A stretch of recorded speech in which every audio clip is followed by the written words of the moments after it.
Okay, people, I'm back in the saddle again, and this is my second installment of the Your Body is a Mobile Suit. And I don't know if you all, I know some of you all familiar with Star Wars. Any of these movies that they have come out, they actually talk about transhumanism. If you ever read the Star Wars novels,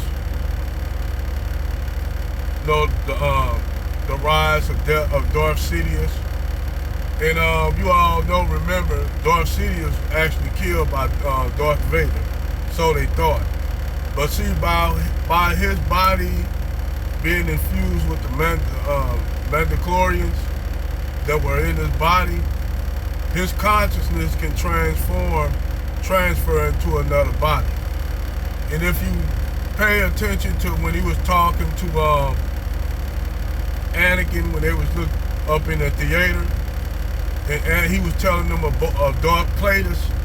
Darth Plagueis, actually, he said Darth Plagueis escaped death, and he turned around and said he can save Padme, but that Anakin has to listen to him.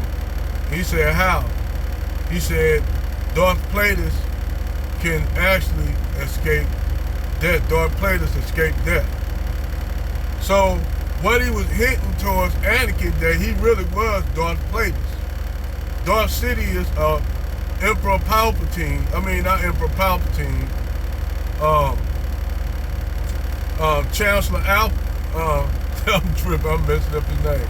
Palpatine, actually his body was cloned.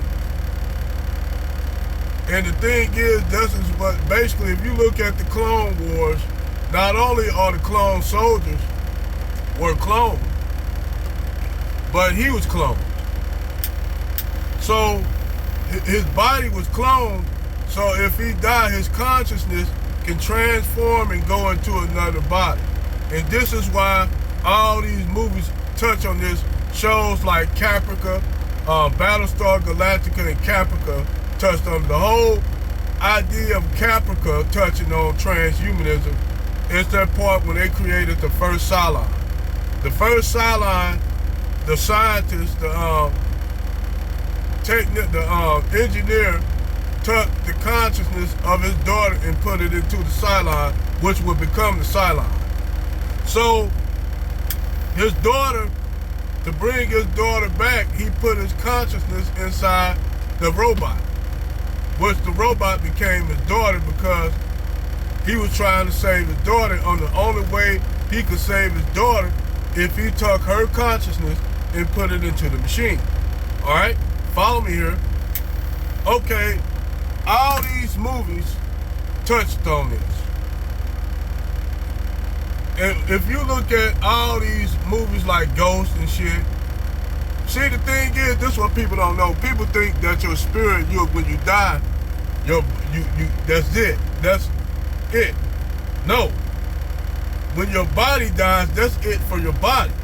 For as your consciousness or your spirit or your soul or your latent energy, that can go anywhere. It can go into another body being created.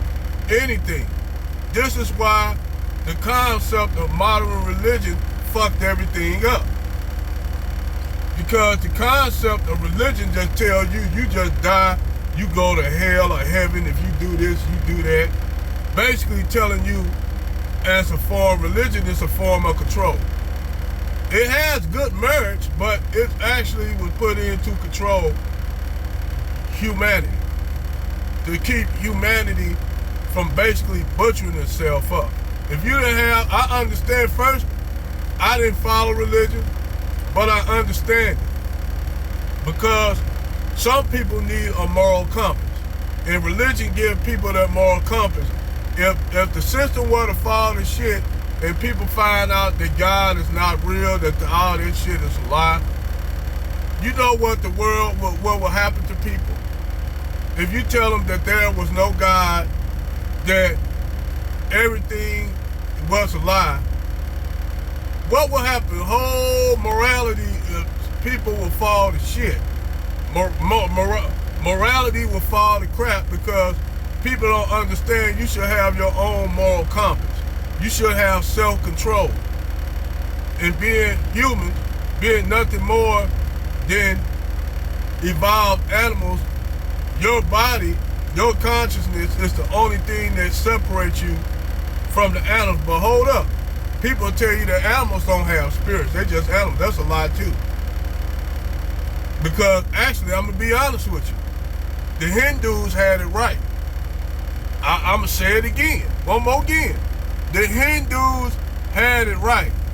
The Buddhists had it right all the time. See, people misunderstand Buddhism and Hinduism because they think people worshiping a statue of a man. That's not true. They pay respect to Buddha. But the whole concept of Buddhism, Hinduism, and Taoism is basically all related to the conscious mind of coming to earth as different forms until you complete your cycle of coming and you grow in knowledge to the point where you go to the state of nirvana. That's what they call it in Buddhism and Hinduism. In ancient Rome, it was called Elysium. That's what it was called in the Rome, it was called Elysium. So, me, in modern terms, to me, when you die, you have a choice to come back as another animal or a human being, or your energy or your soul or your consciousness can travel the universe. Your consciousness can go wherever it wants in the universe because it's beyond light, it's beyond anything, it's energy. So you can decide to travel the universe and then decide to come back. When you come back into another body, you might, millions of years probably have passed. So just think about your consciousness probably existed before the earth was created. Just think about it. Your consciousness probably come from alien beings from outer space that passed away because everything has a spirit. That's why I said the concept of the mobile suit. Your body is a mobile suit. It's like, your body is like Voltron that you got to accept with the lions and shit. I say more of a mobile suit or a Pat Labor suit. Your body contains the spirit. Like this truck here. This truck is an extension of my body when I drive it. It's an extension. Therefore, this truck actually come alive. With certain parts in this vehicle, if this truck don't have a radiator, you couldn't use it. If this truck don't have a fucking a motor, you couldn't use it. If this truck didn't have an engine, it wouldn't use it. But when you turn the key and you get in this truck, you have to control this truck. Therefore, this truck or your car or your bike is an extension of your body. So therefore, this truck, your car, at that point, while you in the driving, your vehicle is a living organism. Mechanical or not, it's a living organism. That's why I was telling you about the concept of the whole mobile suit body. You a mobile suit. Everybody on this planet is a fucking mobile suit. That's why this whole concept of race and shit, ain't no such thing as race. That's, different ethnic groups. But even that concept is fucked up. The thing is, us as human beings been looking at shit wrong for millions of years. And it took me some time to realize this shit, to figure this shit out. It's certain individuals on this planet that's controlling shit, this 3%, that's controlling all the fuckery on this planet, keeping you from this advanced knowledge. This advanced knowledge is so advanced that if everybody just wake up and decide we ain't gonna go along with the system no more, we understand what's going on, this system will fall to shit.